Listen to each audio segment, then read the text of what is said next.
So whenever we take a medicine, the doctor advises us to do certain things, to eat certain things, and to avoid certain things. In that way, the medicine is most effective. So when we are chanting the holy names, there are many do's and don'ts, definitely. Hare Krishna. So today we will be discussing about 10 offenses. So oftentimes this chanting of Hare Krishna is compared to a medicine, Aushadhi. Medicine for the souls who are suffering in this world to attain that perfection of life, to attain Krishna consciousness. So whenever we take a medicine, the doctor advises us to do certain things, to eat certain things, and to avoid certain things. In that way, the medicine is most effective. So when we are chanting the holy names, there are many do's and don'ts, definitely. Rupa Goswami, in his books of Nectar of Devotion, he lists down what is good if you are chanting Hare Krishna, what things you should avoid. So there are good things also, and there are things which one should avoid. So those things which we are supposed to avoid are called offenses. So in Hindi or Sanskrit it's called aparadha. So Rupa Goswami mentions about 10 offenses one should avoid.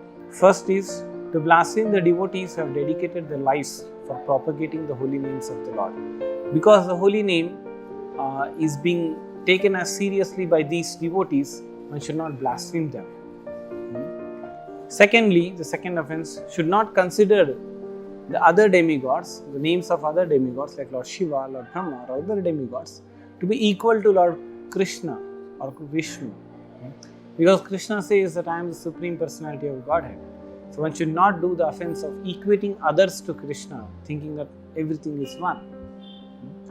The third one is to disobey the orders of the spiritual master.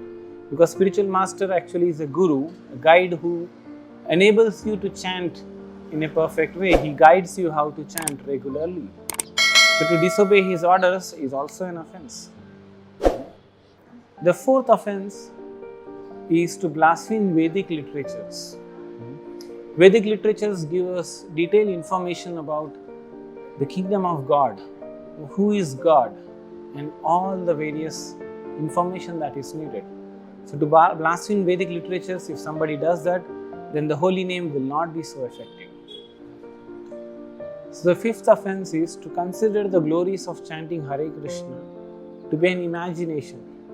Somebody may not feel the importance or how holy name can enable one to get relief from all the sufferings of this world. Person may be suffering because he is poverty stricken, doesn't have job, has family problems, but he may think, how does just by chanting Hare Krishna will all that be solved? So definitely chanting requires some faith. And this faith will act in a certain way that he becomes eligible to get out of these sufferings. The sixth offense is to give some interpretation on the holy names of the Lord.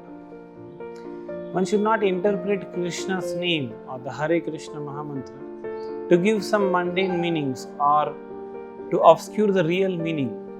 Generally, when we chant Hare Krishna, it is aspiration to do service to Krishna.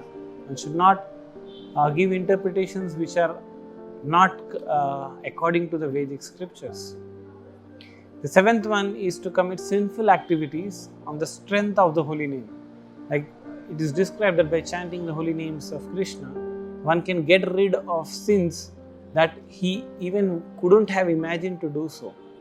So taking this an excuse, a person may go on committing sinful activities and say that it's all fine by chanting Hare Krishna.